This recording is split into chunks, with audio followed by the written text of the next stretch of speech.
రెండు తెలుగు రాష్ట్రాల్లో కొత్త పార్టీల హవా ఉండబోతుందంటే అవుననే చెప్పాలి. ఇటు కల్వకుంట్ల కవిత తెలంగాణలో పార్టీ ప్రకటన చేశారు.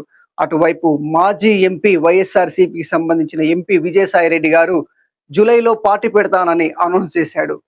లిక్కర్ స్కామ్‌లో ఆరోపణలు ఎదుర్కొంటున్నటువంటి విజయసాయిరెడ్డి గారు వారి ఇంట్లో ఈడీ సోదాలు నిర్వహిస్తున్న అనంతరమే బయటికి వచ్చి అనౌన్స్ చేయడం వెనుక ఆంతర్యం ఏంటి అనేది జనాలు ఆలోచిస్తున్నారు.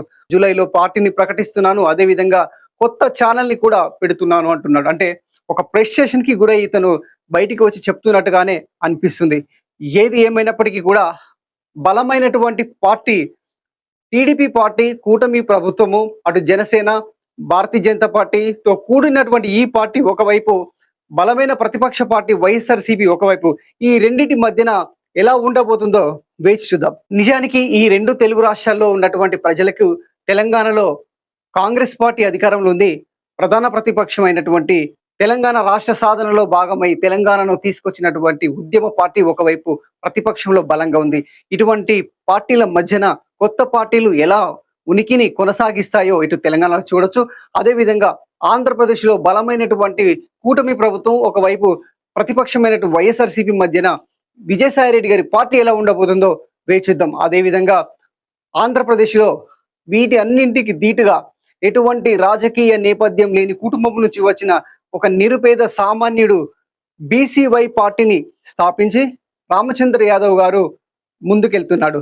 ఇటు చంద్రబాబు నాయుడు లాంటి వ్యక్తులతో సమానంగా పార్టీని ముందుకు తీసుకెళ్లే బలమైన వ్యక్తి, ముందు చూపున్న వ్యక్తి, యువ నాయకుడు రామచంద్ర యాదవ్ గారిని ప్రజలు ఆదరిస్తారా? లేదా ఇటువంటి కుటుంబ పార్టీల నుంచే వచ్చినటువంటి రాజకీయ నేపథ్యం ఉన్నటువంటి డబ్బున్న వ్యక్తులు, తర్వాత పలుకుబడి ఉన్న వ్యక్తులు, కులబలం ఉన్న వ్యక్తులు వచ్చిన పార్టీలకే ప్రజలు అంటకాగుతారా? వేచి చూద్దాం. ఒకవైపు సామాజిక న్యాయం అంటూ బీసీలు అధికారంలోకి రావాలి అంటూ, ఇటు రాజ్యాధికారం వైపు ఎస్సీ, ఎస్టీ, బీసీ మైనారిటీలు ప్రయాణించాలి అంటూ రెండు తెలుగు రాష్ట్రాల్లో ఒకవైపు ఉద్యమాలు నడుస్తున్నప్పటికీ ఇటువంటి బలమైన బీసీ నాయకుడు రామచంద్ర యాదవ్ను ఆదరిస్తారా? లేదా మరొక రెడ్డికి అంటకాగుతారా? వేచి చూద్దాం. ఇటు తెలంగాణలో చూసుకున్నట్లయితే కుటుంబ పార్టీ నుంచి వచ్చినటువంటి కవిత కూడా అటువంటి కోణంలో వచ్చింది. ఇక్కడ మహిళ ఒక రాజకీయాన్ని నడిపిస్తుందనే కోణంలో చూస్తారా? లేదంటే కుటుంబ పార్టీ నుంచి వచ్చిందనేది చూస్తారా? ఏది ఏమైనప్పటికీ ఈ రెండు తెలుగు రాష్ట్రాల్లో కొత్త పార్టీల మనుగడ ఎలా ఉండబోతుంది, అసలు కొత్త పార్టీల ఆవశ్యకత ఉంటుందా లేదా అనేది వేచి చూద్దాం.